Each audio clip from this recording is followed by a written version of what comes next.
വിശുദ്ധ പൗലോസ്ലീഹ കൊരിന്തോസുകാർക്ക് എഴുതിയ 1-ാം ലേഖനം 1-ാം അധ്യായം 26 മുതൽ 31 വരെയുള്ള വാക്യങ്ങൾ.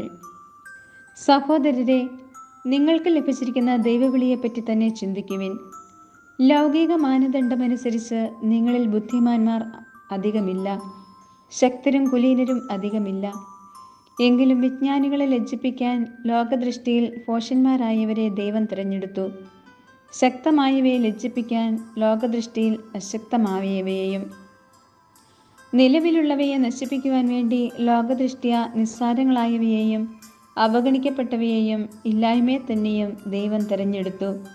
ദൈവസന്നിധിയിൽ ആരും അഹങ്കരിക്കാതിരിക്കാനാണ് അവിടുന്ന് ഇങ്ങനെ ചെയ്തത്.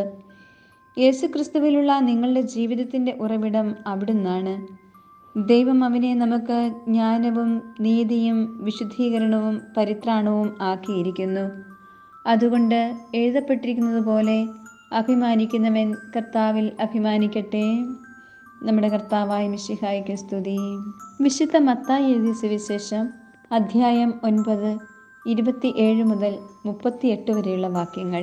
യേശു അവിടെ നിന്ന് നടന്നു പോകുമ്പോൾ 2 അന്ധന്മാർ, ദാവീദിന്റെ പുത്ര, ഞങ്ങളിൽ കനിയണമേ എന്ന് കരഞ്ഞപേക്ഷിച്ചുകൊണ്ട് അവനെ അനുഗമിച്ചു.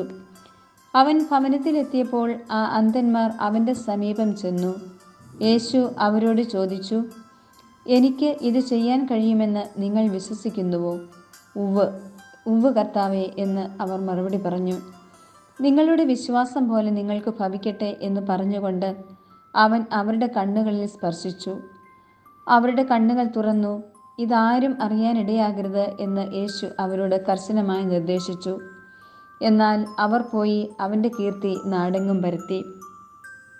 അവർ പോയി കഴിഞ്ഞപ്പോൾ പിശാചുബാധിതനായ ഒരു ഊമനെ ജനങ്ങൾ അവൻ്റെ അടുക്കൽ കൊണ്ടുവന്നു. അവൻ പിശാചിനെ പുറത്താക്കിയപ്പോൾ ആ ഊമൻ സംസാരിച്ചു. ജനങ്ങൾ അത്ഭുതപ്പെട്ടു പറഞ്ഞു, ഇതുപോലൊരു സംഭവം ഇസ്രായേലിൽ ഒരിക്കലും കണ്ടിട്ടില്ല. എന്നാൽ ഫരിസേയർ പറഞ്ഞു, അവൻ പിശാചുക്കളുടെ തലവനെ കൊണ്ടാണ് പിശാചുക്കളെ ബഹിഷ്കരിക്കുന്നത്.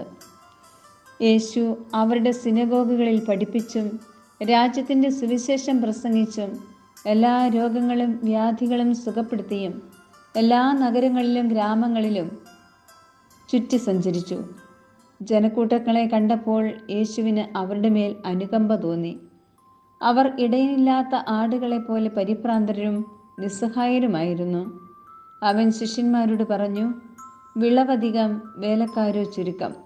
അതിനാൽ തൻ്റെ വിളഭൂമിയിലേക്ക് വേലക്കാരെ അയക്കാൻ വിളവിൻ്റെ നാഥനോട് പ്രാർത്ഥിക്കുവിൻ. നമ്മുടെ കർത്താവായ മിശിഹായ്ക്ക് സ്തുതി.